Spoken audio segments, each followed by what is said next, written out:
ચાલો એક કલ્પના કરીએ, એક એવી વિચિત્ર અધ્ધરતાલ જગ્યાની, એક એવું પરિમાણ જે કદાચ સમય અને વાસ્તવિકતાની સીમાઓની પણ પેલે પાર છે. આજે આપણે બસ એવી જ એક સફર પર નીકળવાના છીએ. અને જુઓ, આ જગ્યાનું આમંત્રણ જાણે સંભળાઈ રહ્યું છે બાર્ડોના સમયહીન ગુંજારોમાં પગ મૂકવા માટે. આ એક એવો ગુંજારો છે જે ક્યારેય સમાપ્ત થતો જ નથી. ખરેખર એનું વાતાવરણ એટલું હિપ્નોટિક છે કે કોઈ પણ એમાં તરત જ ખેંચાઈ જાય. તો આ જગ્યા છે શું? એને બાર્ડો કહેવાય છે. હવે જેમને ખબર નથી એમને જણાવી દઉં કે બાર્ડો એટલે એક વચ્ચેની અવસ્થા.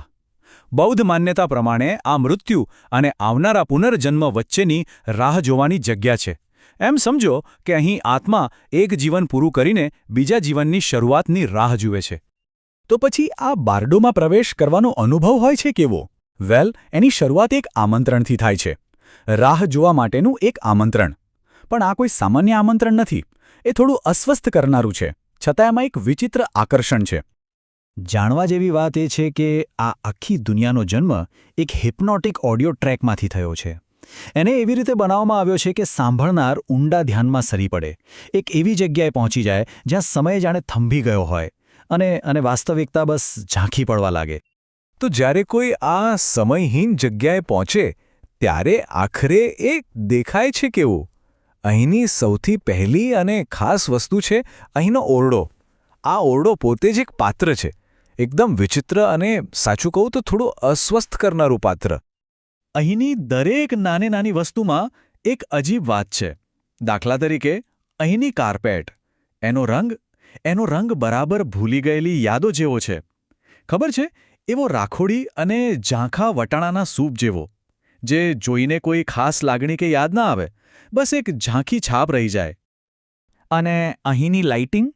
એ પણ કંઈ શાંતિ નથી આપતી. એ ધીમે ધીમે ઝબકે છે અને એમાંથી એક ગુંજારો આવે છે.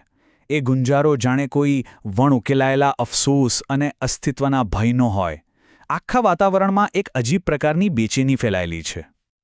લાગે છે કે અહીં ભૌતિકશાસ્ત્રના નિયમો પણ કામ નથી કરતા. જુઓ, ઉપર એક છતનો પંખો ધીમે ધીમે ફરી રહ્યો છે, પણ મજાની વાત એ છે કે અહીં હવા જ નથી. મતલબ, આ જગ્યા તર્ક અને વાસ્તવિકતાથી સાવ અલગ છે.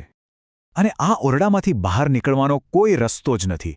કોઈ બારી નહીં, કોઈ દરવાજો નહીં. અને સમય માપવા માટે કોઈ ઘડિયાળ પણ નથી. અહીં બસ એક જ વસ્તુ છે: અનંત પ્રતીક્ષા. એવી પ્રતીક્ષા જેમાંથી છટકી શકાતું નથી. હવે આટલી વિચિત્ર જગ્યા ખાલી તો ન જ હોય, બરાબર ને? અહીં કેટલાક લોકો પણ છે. એવા લોકો જે આ પરલોકની આખી અમલદારશાહી ચલાવે છે. તો ચાલો હવે એમને મળીએ. સૌથી પહેલાં છે શ્રીમતી ક્લેમ્પ્ટ, અહીંની રિસેપ્શનિસ્ટ. એમને જોઈને એવું લાગે જાણે એ સમય કરતાં પણ જૂના છે.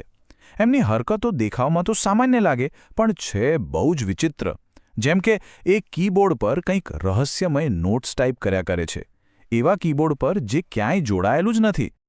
તો સવાલ એ છે કે આ શ્રીમતી ક્લેમ્પ્ટ આખરે છે કોણ? શું એ કોઈ બોધિસત્વ છે? એક પવિત્ર આત્મા? કે પછી 1970ના દાયકાની કોઈ સરકારી ઓફિસની સામાન્ય કર્મચારી?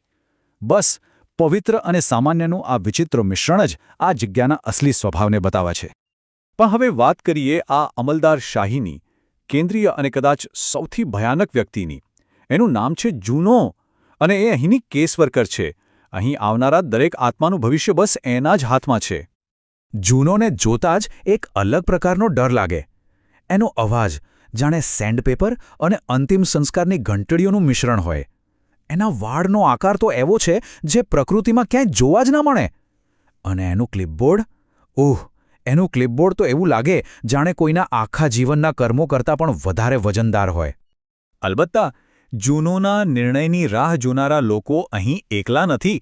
આખો વેઇટિંગ રૂમ બીજા ઘણા આત્માઓથી ભરેલો છે, અને દરેક જણ પોતપોતાની વિચિત્ર હાલતમાં ફસાયેલું છે. જરા નજર ફેરવીએ તો બહુ વિચિત્ર દ્રશ્યો જોવા મળે છે. જો કોઈક છીંકની બરાબર વચ્ચે ઝટકી ગયું છે, તો કોઈક વળી સ્ક્રીન વગરના ફોન પર પોતાનો છેલ્લો ટેક્સ્ટ પૂરો કરવાની કોશિશમાં છે. એવું લાગે છે કે દરેક જણ પોતાના જીવનની કોઈ અધૂરી અને વિચિત્ર ક્ષણમાં હંમેશા માટે ફસાઈ ગયું છે. આ બધા ચહેરાઓને જોતા મનમાં એક ઠંડો વિચાર આવે છે: શું આમાંથી કેટલાકને આપણે પહેલાં પણ ક્યાંક મળ્યા છીએ? અને જવાબ કદાચ હા છે. આ એક સંકેત છે કે રાહ જોવાનું આ ચક્ર કદાચ અનંત છે અને આ સફર વારંવાર ફરી ફરીને થતી રહે છે. તો આ બધી રાહ જોવાનો મતલબ શું છે? એનો અંતિમ હેતુ છે મહાન પુનઃ સોંપણી. અહીં જ જૂનોની અસલી ભૂમિકા શરૂ થાય છે. એ દરેક આત્માના અસ્તિત્વનો આગલો તબક્કો નક્કી કરે છે. સીધા શબ્દોમાં કહીએ તો અહીં જ નક્કી થાય છે કે આગલું જીવન કયું હશે. જૂનોની સૌથી મોટી તાકાત તેની નિષ્પક્ષતા છે. એ કોઈનો ન્યાય નથી કરતી. એ ફક્ત સોંપણી કરે છે. કોણ સારું કે કોણ ખરાબ એ એનો વિષય નથી. એ તો બસ ફાઇલ જુએ છે અને આગલો પાઠ એટલે કે આગલું જીવન સોંપી દે છે. બસ આટલું જ. હવે જૂનો સાથે વ્યવહાર કરતી વખતે પસંદગી બહુ સીધી-સાદી છે, પણ એના પરિણામો બહુ ગંભીર છે. પહેલો વિકલ્પ સહકાર આપો તો કદાચ મ્યુનિસિપલ લેમ્પ પોસ્ટ તરીકેનો આગળો જન્મ ટાળી શકાશે.